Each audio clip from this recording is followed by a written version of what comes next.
अगली खबर का रुख करते हैं। कोरोना से खतरे की आहट के बीच मध्य प्रदेश में अपनी मांगों को लेकर संविदा स्वास्थ्य कर्मी हड़ताल पर हैं। जिन स्वास्थ्य कर्मियों को 1 साल पहले सरकार ने कोरोना की ड्यूटी को लेकर सम्मानित किया था, आज न केवल वो हड़ताल पर हैं बल्कि मंत्री से सवाल पूछ रहे हैं कि अपराधियों की तरह हवालात की हवा क्यों खानी पड़ रही है। ये निजाम का इनाम है, जान जोखिम में डालने का अंजाम है। जिन्होंने अपनी जान जोखिम में डालकर कोरोना संक्रमितों की जान बचाई, उन कोरोना वॉरियर्स से सत्ता ने पेशेवर अपराधियों जैसा सलूक किया। पुलिस ने इन्हें रस्सियों से बांधकर थाने पहुंचा दिया। स्वास्थ्य कर्मियों का ये शासकीय सत्कार देखकर आपकी आंखें भर आएंगी, लेकिन सिपाहियों को आदेश की तामील करनी थी, स्वास्थ्य कर्मियों को जलील करना था। शायद आकाओं ने यही हुक्म सुनाया था। अब इन तस्वीरों पर गौर फरमाइए। इन तीनों तस्वीरों में दिख रहे सभी लोग वो कोरोना योद्धा हैं जिन्होंने कोरोना की हर लहर में चारों पहर जी जान से टेस्टिंग, सैंपलिंग और स्क्रीनिंग की, टीकाकरण करवाया, कोरोना डेटा तैयार किया और कोरोना से जंग में जीत दिलाई। इन सभी को कोरोना योद्धा का सर्टिफिकेट मिला, सरकार से सम्मान मिला, लेकिन कोरोना से जंग में जीत दिलाने वाले अब खुद ही सरकार से अपने हक के लिए जंग लड़ रहे हैं।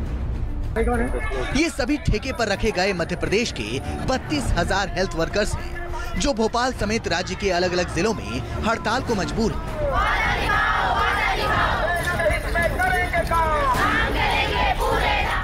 संविदा स्वास्थ्य कर्मचारी यहाँ पर बीते 1 हफ्ते से हड़ताल पर बैठे हैं। ये वो स्वास्थ्य कर्मचारी हैं जिनका काम कोविड के दौरान टेस्टिंग के अलावा स्क्रीनिंग और सैंपलिंग, ये तमाम काम यही स्वास्थ्य कर्मचारी करते हैं, जो कि संविदा के तौर पर यहाँ पर भर्ती किए गए थे।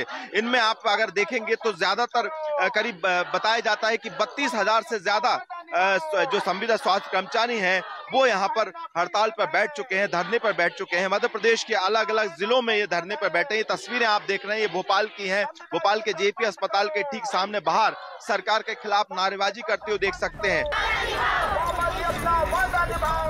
ठेके पर रखे गए सभी स्वास्थ्य कर्मी अपनी नौकरी पक्की करने की मांग को लेकर 15 दिसंबर से हड़ताल पर हैं। इनकी मांग भी बहुत बड़ी नहीं है। दर्द ये है कि जब रिश्तेदार भी कोरोना संक्रमित शख्स को छूने से डर रहे थे, तब इन्होंने अपनी जान की परवाह नहीं की। अस्पताल में रहकर रात दिन काम किया, लेकिन सरकार ने परमानेंट करने की पुरानी मांग को ठंडे बस्ते में डाल दिया।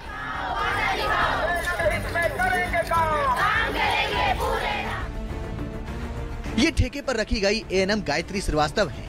मिशन वैक्सीनेशन में ज्यादा से ज्यादा लोगों को वैक्सीन लग सके, इसके लिए गायत्री ने बिना छुट्टी लिए काम किया। उनके इस जज्बे को सरकार ने भी सलाम किया, लेकिन आज गायत्री श्रीवास्तव हाथों में झुंझुना लेकर उसी सरकार के खिलाफ हड़ताल कर रही हैं, जिसने उन्हें नियमितीकरण का झुंझुना थमाया था।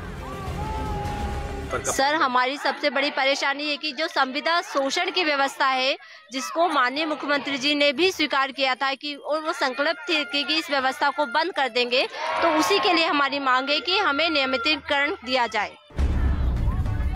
गायत्री अकेली नहीं है जिन्हें काम के बदले उचित तनख्वाह नहीं मिल रही हो। करीब 25 साल से संविदा नौकरी कर रहे लैब टेक्नीशियन अशोक भारती अगले कुछ साल बाद रिटायर हो जाएंगे, लेकिन परमानेंट होने का सपना अधूरा ही रह जाएगा। जो मुख्य मांग है वो है नियमितीकरण, और जो हमारे आउटसोर्स कर दिए गए कर्मचारी हैं उनकी बहाली करवाना। और कोरोना के टाइम पे हम लोगों ने सैंपल कलेक्शन से लगा के तो RT-PCR के अंदर लैब तक में काम किया हुआ है। तो हम संविदा कर्मचारी 24 घंटे लगे रहते हैं और कभी मना नहीं करते काम करने के लिए, लेकिन जब देने की बारी आती है तो सरकार हमको आश्वासन देती है, और आश्वासन के अलावा अभी तक हम लोगों को कुछ भी नहीं मिला है। होना तो ये था कि कोरोना की अगली लहर के खतरे को देखते हुए सरकार इनकी मांगों पर अमल करती, लेकिन जब अपनी इन्हीं मांगों को लेकर संविदा स्वास्थ्य कर्मियों ने स्वास्थ्य मंत्री से सवाल पूछना चाहा, तो पुलिस ने स्वास्थ्य कर्मियों को हवालात भेज दिया। प्रशासन ने धरना स्थल पर बुलडोजर से मिट्टी डलवा दिया। पेशेवर अपराधी की तरह हेल्थ वर्कर्स को रस्सी से बांधकर थाने तक ले जाया गया।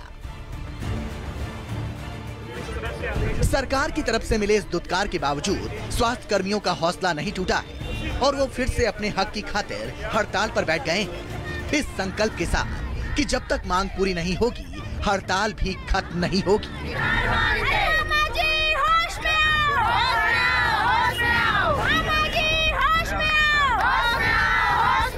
जब तक कि हमारी माननीय मुख्यमंत्री जी से बार बार वही अनुरोध है कि वो हमें बार बार सिर्फ आश्वासन ही दिया जाता है, इस बार जब तक हम लोग को ठोस कदम या लिखित परिणाम प्राप्त नहीं होंगे तब तक ये हमारा अनिश्चितकालीन आंदोलन ऐसे चलता रहेगा। मध्य प्रदेश में कोरोना को लेकर अलर्ट है। मंत्री से अधिकारी तक स्वास्थ्य इंतजामों का जायजा ले रहे हैं, लेकिन हड़ताल का असर ये है कि 52 में से करीब 40 जिलों में कोरोना की ना तो नियमित जांच हो रही है और ना ही स्क्रीनिंग।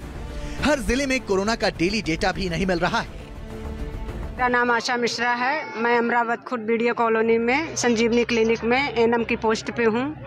आज हम लोगों के यहाँ 13वां दिन बैठे हो गया। 13 दिन में सरकार हम लोगों को कोई आज तक आके गंभीरता से मतलब उस पर विचार ही नहीं कर रही है। हर तरह ये दिखाया जा रहा है कि सरकारी हॉस्पिटलों में, सरकारी संस्थाओं में काम चल रहा है, पर हम ये बताना चाह रहे हैं काम चल क्या रहा है। ना तो टीकाकरण हो रहा है, ना तो कोई जांच हो रही है, ना तो एनसी चेकअप हो रहे हैं। फैसिलिटी है बट फैसिलिटी को देने वाला कर्मचारी नहीं है, क्योंकि कोई भी काम होता है हर जोखिम काम संविदा स्टाफ से ही कराया जाता है। संविदा स्टाफ 32,000 टोटल के हर जिलों के हमारे स्ट्राइक पे बैठे हैं। जब संविदा कर्मचारी ही नहीं है तो काम किसके द्वारा किया जा रहा है? संविदा स्वास्थ्य कर्मचारियों की हड़ताल पर सियासत भी शुरू हो गई है। पूर्व मुख्यमंत्री और सूबे के मौजूदा कांग्रेस अध्यक्ष कमलनाथ ने हेल्थ वर्कर्स को रस्सी से बांधे जाने को लेकर बीजेपी सरकार पर हमला बोला। इसे अंग्रेजी हुकूमत जैसा सलूक बता दिया। पूर्व केंद्रीय मंत्री और वरिष्ठ कांग्रेस नेता अरुण यादव ने भी मंगलवार को भोपाल के जेपी अस्पताल में हड़ताली स्वास्थ्य कर्मियों से मुलाकात की और हेल्थ वर्कर्स के साथ हुई बदसलूकी को सरकार की तानाशाही बता दिया। अरुण यादव ने ये भी घोषणा कर दी कि अगर अगले साल सूबे में कांग्रेस की सरकार बनी तो सभी संविदा स्वास्थ्य कर्मी परमानेंट हो जाएंगे। देखिए, ये बहुत गलत व्यवहार सरकार कर रही है और हम चाहते हैं कि इनकी मांगों को पूर्ण किया जाए। सत्ता में आएंगे तो पूर्ण करेंगे मांगों। बिल्कुल तानाशाही 100%।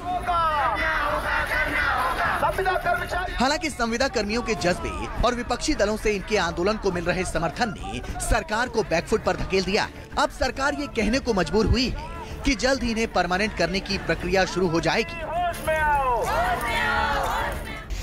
उन लोगों से हमने बुलाकर बात भी की थी और उन लोगों से हमने अपील भी की थी कि वो अपनी हड़ताल को वापस ले लें। उनकी मांगों पर पूरा हम लोग शासन पूरा विचार करेंगे। स्वास्थ्य कर्मियों की हड़ताल और कोरोना की नई लहर की आहट को देखते ही जल्द ही कोई न कोई रास्ता निकालना होगा, क्योंकि अगर हड़ताल के जारी रहते नई लहर आई तो बड़ी मुसीबत खड़ी हो जाएगी। विपिन श्रीवास्तव, भोपाल, न्यूज़ 24।